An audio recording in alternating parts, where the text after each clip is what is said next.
Flight attendant insults woman in economy, shakes when she's upgraded to first class. Welcome, everyone. Today, we're diving into a gripping story filled with drama, tension, and jaw-dropping surprises. Picture this, a routine flight where, in the blink of an eye, a cruel remark alters someone's journey, setting off a chain of events that nobody could have foreseen.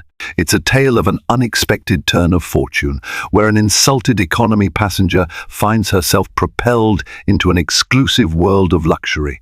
Along the way, alliances shift, secrets are revealed, and immediate karma delivers sweet justice at every twist. Buckle up as we explore how one condescending flight attendant comes to regret underestimating a determined woman. Before we dive in, if you're new here, don't forget to subscribe and hit that notification bell so you never miss an update. If you're excited about this story, let us know.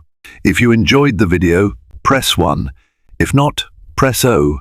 Your feedback really inspires me to gather more uplifting and meaningful stories. Ava Sullivan was no stranger to travel.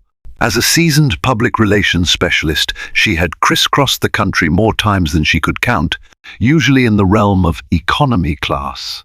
She called it her humbling seat, a place that reminded her how far she had come and kept her grounded. Despite her professional successes, Ava remained a realist at heart, never forgetting that true kindness was measured in how one treated others, no matter their social or financial status.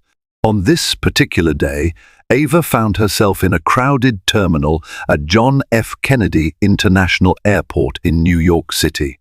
She was booked on an early morning American Airlines flight, Flight 772, scheduled to take off at 7:30 a.m., bound for the sprawling sunshine of Los Angeles.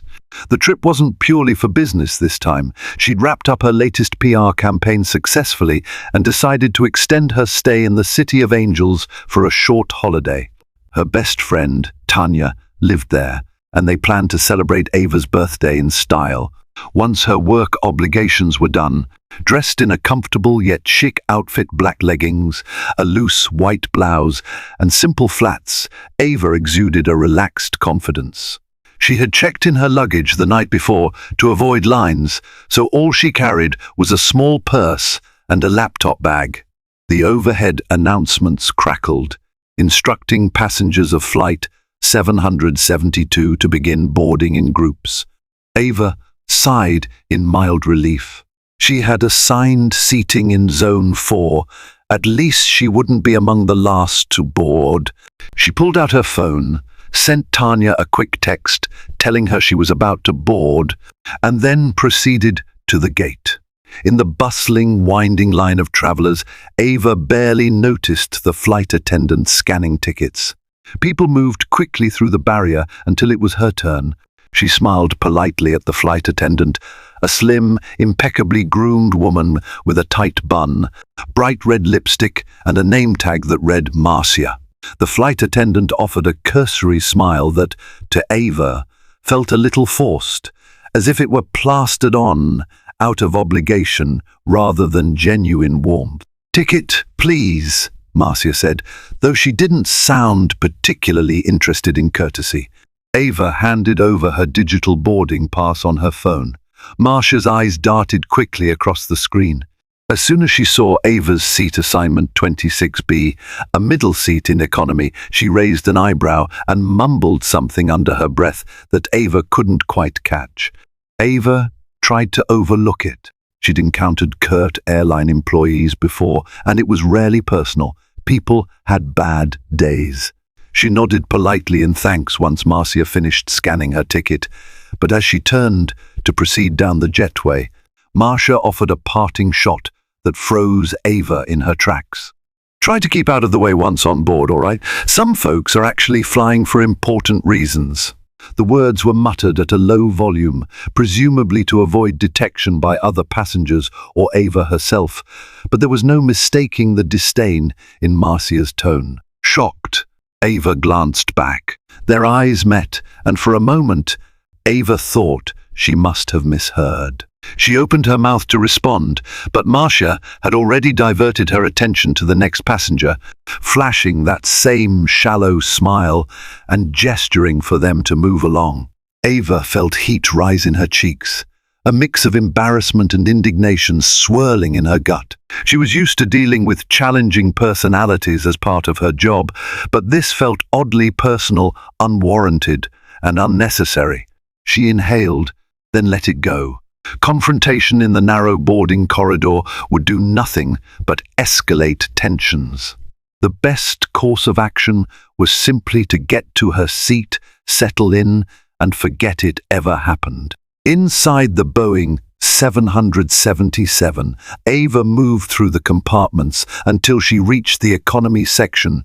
She found her seat, a cramped middle seat between an older gentleman at the window and a college-aged student on the aisle. As she tried to make herself comfortable, she thought about how she would have to endure 5 or 6 hours of this. She pushed the negative feelings aside. No reason to let a single rude comment ruin her morning. The flight began to board more passengers, the aisle becoming increasingly clogged with people juggling carry-ons. From her vantage point, Ava could see Marcia further up in the front of the economy cabin, helping some passengers stow their bags. Each time she spoke, that practiced veneer of politeness graced her features. Ava felt a pang of annoyance. Moments ago, that same attendant's words had cut like a knife. She decided she would not dwell on it any longer. Soon the flight would be airborne, and there was no sense in letting a stranger's rudeness tarnish her day. A short while later, all passengers were seated. The seat next to Ava remained empty, though it was assigned to a mother who had been forced to split seats from her teenage son. The mother had stepped to the back galley to negotiate seat swaps with another passenger, hoping to sit beside her child. Ava was just about to put in her earbuds when she noticed her roommate rummaging for something in the overhead compartment. The older gentleman by the window seat introduced himself as Harold. He was a retired teacher and had that genial aura that made conversation flow effortlessly.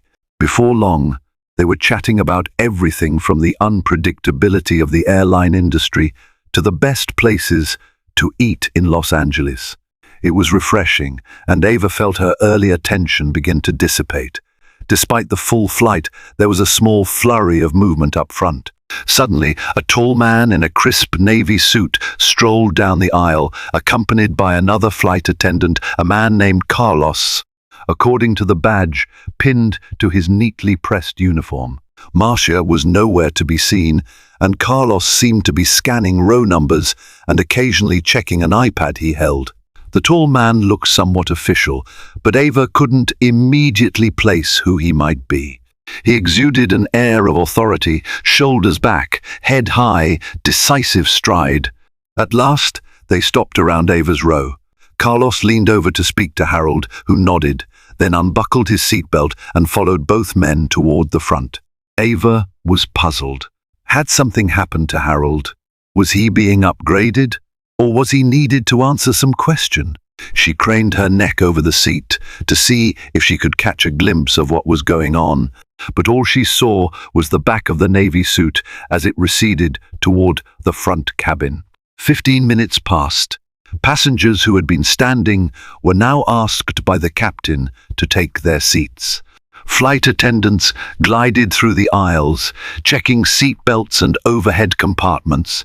A third flight attendant, a young woman with dark hair pinned in a low bun, tapped Ava on the shoulder.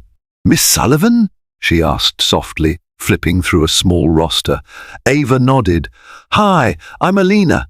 Would you mind gathering your personal belongings and coming with me for a moment?" Ava exchanged a quizzical glance with the college student to her left, who shrugged. She gathered her purse, laptop bag, and carefully followed Alina up the aisle. They made their way through the curtain that separated economy from the premium cabin. Ava's heart thumped. She felt a swirl of anxiety and excitement. Memories of Marcia's snide remark floated back to her mind. Why were they summoning her? Past the curtain, Ava found herself standing in the luxurious realm of first-class seats, plush recliners, ample legroom, and a near-silent hum that made it feel like a different world. The tall man in the navy suit was there, conferring with Carlos. As soon as he noticed Ava, he smiled warmly and extended his hand. "Miss Sullivan, I'm Raymond Porter, flight service manager for American Airlines," he said politely. "I'm sorry to trouble you, but we needed to confirm a few details. It appears there was a seat mix-up that impacted your reservation. According to our records, you were scheduled for an upgrade." Ava blinked, thoroughly stunned. "I was?" Raymond nodded. "It was an automatic upgrade triggered by your mileage status and seat availability. However, that information seems to have been overlooked during check-in. We aim to correct such oversights whenever possible. If you'd like, you can remain in first class for the duration of the flight. We have a seat available for you just here." He gestured toward a plush, unoccupied seat near the window, complete with a large, flexible screen, a personal tray table, and a half partition for privacy. Ava felt her breath catch. She had traveled enough to know that last-minute first-class upgrades were rare treasures, almost mythical. She had built some frequent flyer mileage over years of corporate trips, but she'd never climbed high enough in status to expect something like this. "Ah, yes," she managed to say, fighting off a sudden wave of giddiness. "That's a wonderful surprise. Thank you so much." Carlos grinned and helped stow her laptop bag in the overhead bin. Alina handed Ava a small welcome package containing slippers, an eye mask, and a toiletries kit. In less than a minute, Ava was ushered into a realm she'd observed only in glances while trudging toward the back with everyone else. As Ava settled into the comfortable seat, she glanced around, still processing, then her eyes caught a figure lurking near the galley. It was Marcia, her posture stiff, her expression thunderous. Their gazes met, and Marcia's cheeks flushed. She seemed rattled, as though watching Ava step into this exclusive domain had turned her entire morning upside down. Ava wondered if Marcia recognized her from earlier. The flight attendant's lips were pressed into a thin line. When Ava realized what must be happening, that Marcia had essentially tried to condescend to her, only to find out that Ava outranked her seat assignment through an airline status, she felt a surge of vindication. But Ava reminded herself to remain graceful. This was a perk she never asked for. No need to gloat. She nodded politely in Marcia's direction, which Marcia seemed to take as a direct affront. The flight attendant quickly turned away, her posture rigid. No more than a minute or two later, Harold walked by, heading to a different seat in the business class area. He flashed Ava a thumbs up. Apparently, some sort of seat adjustment had landed him a better seat as well. Ava beamed back, happy to see her friendly roommate also benefiting from the morning's confusion. Before Ava had fully strapped in, the pilot's voice announced they would be pushing back from the gate. Flight attendants hustled to finalize pre-takeoff procedures. Marcia was nowhere in sight, replaced by Carlos and Alina in the first-class section. The plush seat felt unreal beneath Ava, the overhead lights dimming to a soothing glow. She almost had to pinch herself. A tight middle seat in row 26 had suddenly become a spacious recliner in the front of the plane. Shortly after takeoff, once the seatbelt sign was off, flight attendants began service. Alina offered Ava an assortment of drinks. Ava requested a simple sparkling water with a slice of lemon. She wanted to keep it light since the flight was still in its early hours. Meanwhile, she scanned the in-flight entertainment options on her large screen, trying not to think too much about Marcia. A small part of her was still stung by that insulting remark. She wondered if she should report it, but part of her believed in second chances. Perhaps Marcia was just having a bad day. Moments later, as breakfast was served, fresh fruit, yogurt, warm pastries, Ava noticed a commotion at the front of the cabin. Marcia had returned, speaking in low, urgent tones to Raymond Porter. She kept gesturing in Ava's direction, her agitation clear. Ava did her best to ignore it, focusing on her meal and the quiet music playing through her noise-cancelling headphones. She decided to distract herself by watching a movie, hoping the drama would diffuse without her involvement. Despite her attempts to remain disengaged, Ava felt a tap on her shoulder mid-film. She removed her headphones and looked up to see Raymond standing there, an apologetic expression on his face. "Miss Sullivan," he began, "I truly apologize for the disturbance. Could you spare a moment? I'd like to speak with you privately." He gestured toward a small area near the galley. Ava's stomach clenched. She steeled herself and followed him. Once out of earshot of other passengers, Ray cleared his throat. "I'm sorry for any inconvenience, but Marcia has stated that she overheard you speaking negatively about our airline after boarding." Ava's eyes widened in shock. "That's not true," she interjected.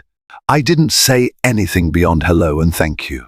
She paused, remembering the insulting remark. For a second, she wondered if this was some bizarre attempt by Marcia to preemptively discredit her in case Ava lodged a complaint. Ray held up a placating hand. "I understand. She also said that you insisted on a special menu that we did not have. But according to Alina and Carlos, you haven't made any such requests. Please don't worry. This is more of an internal matter. I just wanted to verify your side of the story, because we take these matters seriously." Ava sighed, relieved. "I haven't made any requests outside what was offered, and I certainly didn't badmouth the airline. I've always flown American. I even prefer it." She forced a small laugh. "I'd have to be a real glutton for punishment to speak so harshly about the airline, and then continue flying it." Ray's expression softened. "That's what I suspected. Thank you for clarifying. Again, I apologize. We'll handle this. Please, try to enjoy your flight." He led her back to her seat. Ava sank down, mind spinning. Marcia was clearly upset by the upgrade, but why? Did she suspect Ava might cause trouble for her, or did she simply resent that the passenger she'd insulted was now sitting in first class, effectively outranking her? The more Ava thought about it, the more ridiculous it seemed. She reminded herself to stay calm and not let Marcia's behavior sour the flight. The cabin's quiet hum settled over her again, and she returned to her movie. Breakfast trays were cleared, lights dimmed. Ava found herself drifting off into a light doze, the plush seat reclining almost like a bed. In the back of her mind, the episode still lingered, but her exhaustion won out, and she welcomed a nap. She awoke to the gentle clang of silverware and the aroma of coffee. The flight attendants were beginning a mid-flight snack service. Ava yawned, stretched, and checked her watch. 2 hours had passed since takeoff. Another 3.5, maybe 4 hours to go, depending on headwinds. She was about to slip her headphones on again when a second wave of commotion rippled from the front galley. This time, the tension in the air felt sharper, more urgent. Ava peeked around the corner of her seat's privacy partition. Marcia stood there, arms folded tight, eyes blazing, facing off with Ray. Their voices rose just enough that Ava could make out snatches of the argument.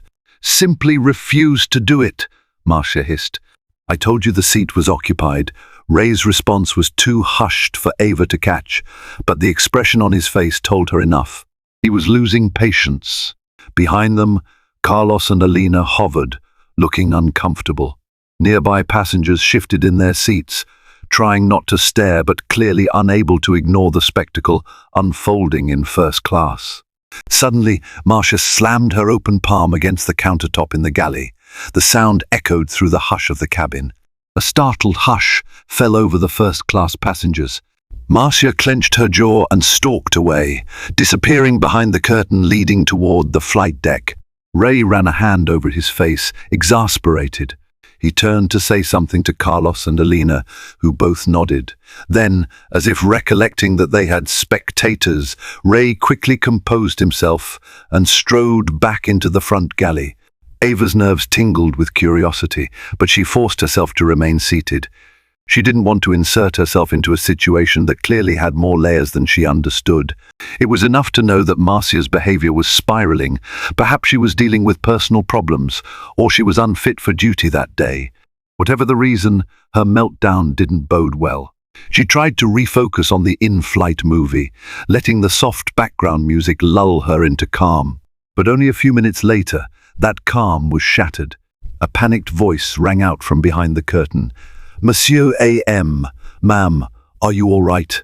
A commotion followed voices in the corridor, a call for assistance, a beep on the overhead system. Ava's heart leapt into her throat. Something serious was happening. She swiveled in her seat and saw a group of passengers craning their necks toward the economy cabin. A wave of concern rippled through the first-class cabin. Even the calm, experienced travelers looked wary. Summoning her courage, Ava unbuckled and stood up. She stepped past a couple of onlookers and made her way toward the small crowd gathering near the curtain. She recognized the worried voice. It was Alina. A man's voice responded, "She just collapsed." The hush around them thickened. As Ava peered around the curtain, her heart pounded. There, on the floor in the narrow aisle, was Marcia, unresponsive. Harold knelt beside her, checking for a pulse. A younger woman was on the phone with the flight deck, presumably explaining the emergency. Ava's mind raced. This was one of the last things she expected to see. She pressed forward, gently placing a hand on Harold's shoulder. "I'm certified in CPR," she whispered, her adrenaline surging. "Is she breathing?" Harold shook his head, worry etched on his face. "Her pulse is weak, but she's still with us. I think she fainted. Does anyone know if she has a history of medical conditions?" Alina knelt on Marcia's other side, trying to rouse her. "Marcia," she said softly, patting the flight attendant's cheek. "Marcia, can you hear me?" Passengers crowded around, some with genuine concern, others simply gawking in shock. Ava felt the same flight attendant who had insulted her in the morning slip through her arms, heavy and vulnerable.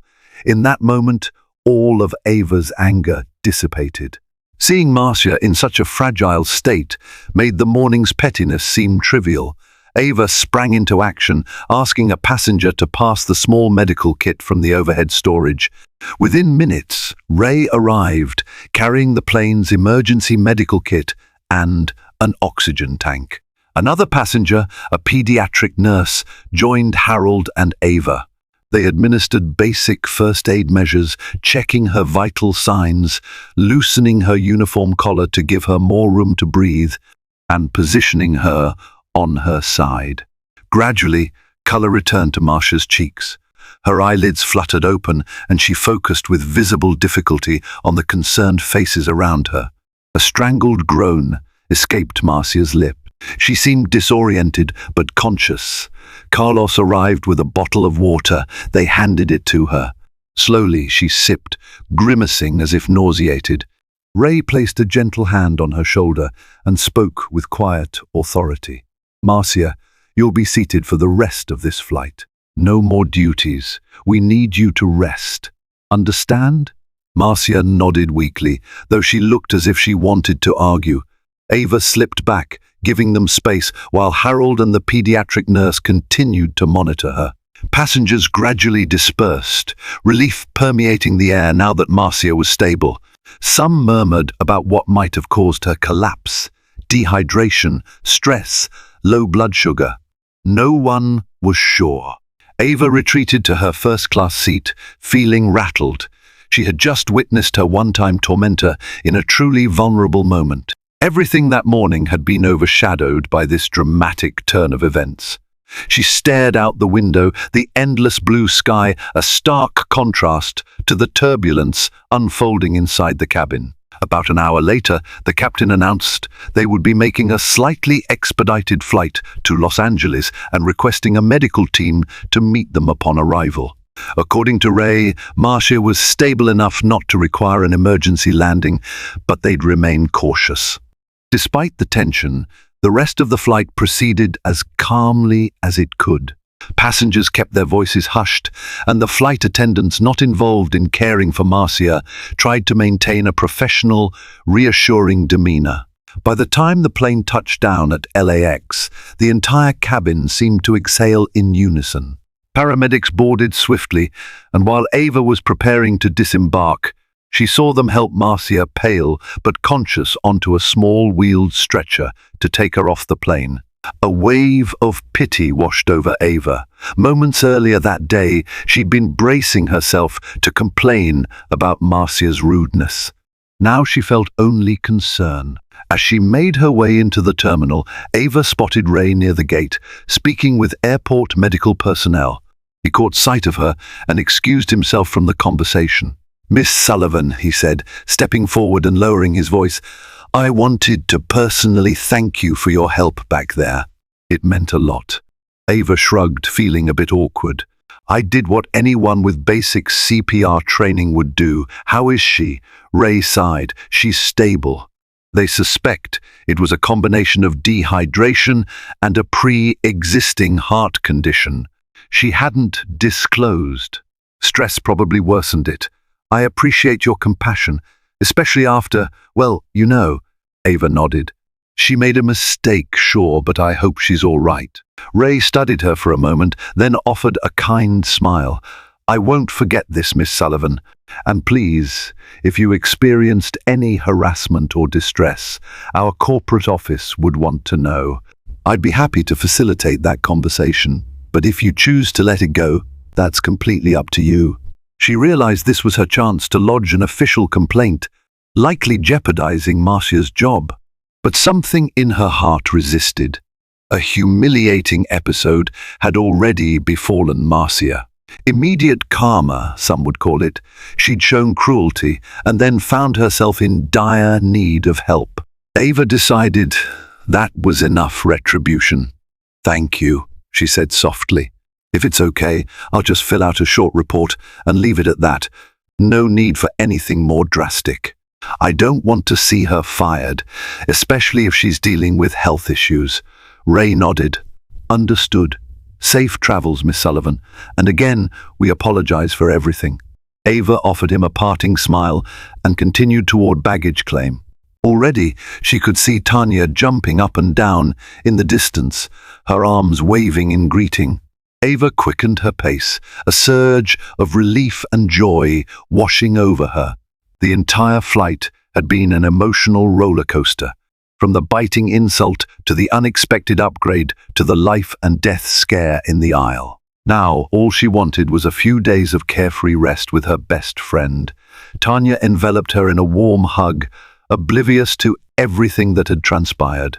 Only as they started walking toward the curb to get a ride did Tanya notice Ava's shaky demeanor. "Are you okay?" Tanya asked, eyes wide with concern. "You look a little off." Ava recounted the key points of the flight: the rude flight attendant, the seat mix-up leading to a first-class upgrade, and ultimately Marcia's collapse. Tanya's eyes widened. "That's insane." "Just wow. I'm so glad you're okay. You must be exhausted." Ava nodded, letting Tanya guide her to a waiting car. As she slid onto the seat, she realized how drained she truly was. Emotionally, physically, she felt spent. But beneath the weariness, she felt a renewed appreciation for empathy and second chances. Even in the face of cruelty, sometimes the best path was compassion. And seeing immediate karma in action had left her marveling at how quickly life's tables could turn. That evening, Ava found herself on Tanya's balcony, overlooking the sprawling Los Angeles skyline, sipping a cool drink. The golden sunset painted the sky with vivid brushstrokes of orange and pink. She thought about the bizarre day behind her, The abrupt shift from being insulted in the economy cabin to sitting in the lap of luxury, and then the shocking turn where she ended up assisting the very person who'd hurt her that morning. In her line of work, public relations, Ava had often told stories of personal growth, corporate redemption, and brand revival, yet none felt quite as poignant as her own experience on that flight. She realized with a small smile that she might never see Marcia again, but she silently hoped the woman would find some peace and kindness within herself. Maybe she would look at that day as a turning point, learning that scorn could swiftly become regret, and that the passenger you look down on might be your unexpected lifeline a few hours later. Harold, the older gentleman, had also stepped in to help. He'd been upgraded to business class, presumably as part of the seat reshuffle. Ava wondered if he was enjoying the remainder of his journey in Los Angeles, visiting friends or family. She recalled how his presence had immediately calmed the crisis in the aisle. Some people, like Harold, made the world better simply by existing in it. The next morning, Ava received a phone call from a number she didn't recognize. She hesitated, then picked up. "Hello?"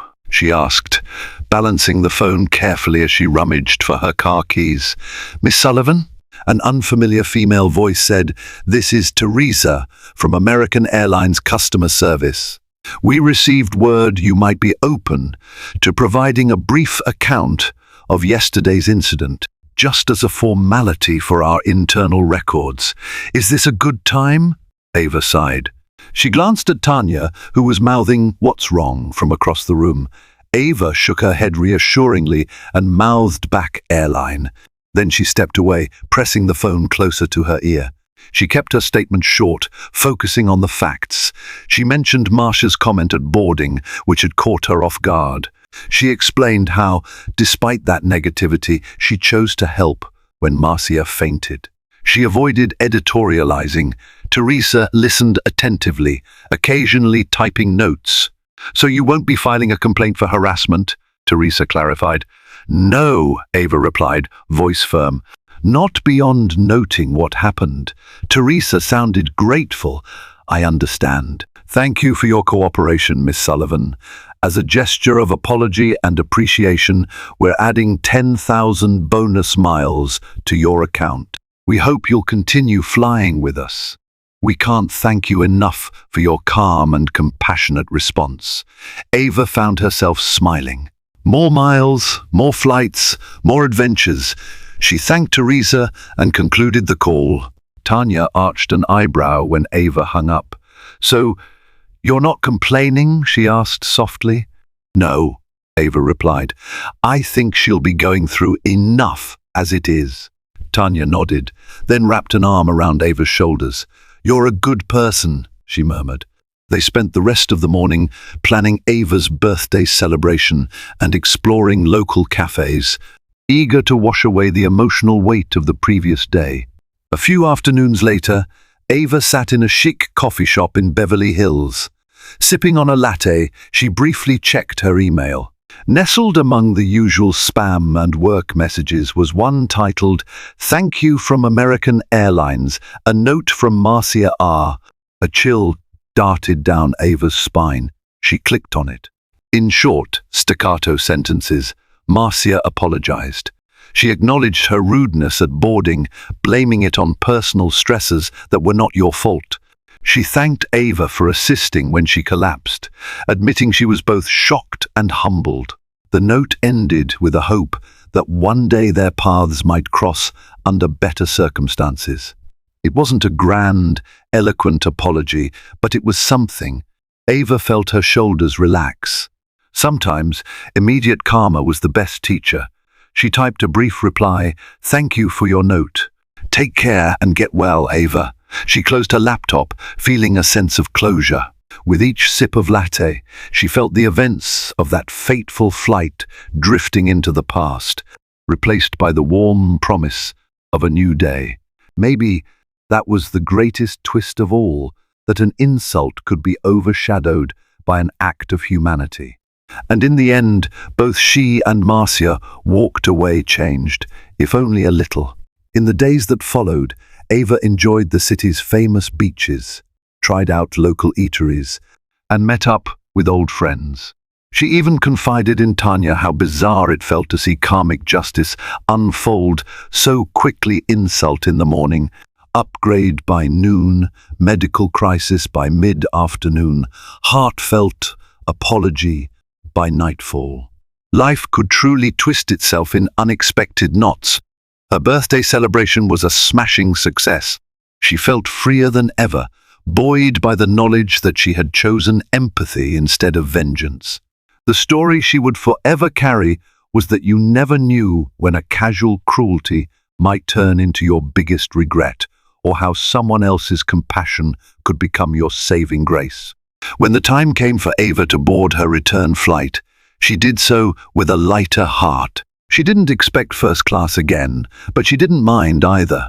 She greeted the flight attendants with a warm smile, recognizing that each time she stepped onto an airplane, she was stepping into a small microcosm of the world, where kindness and respect always went a long way.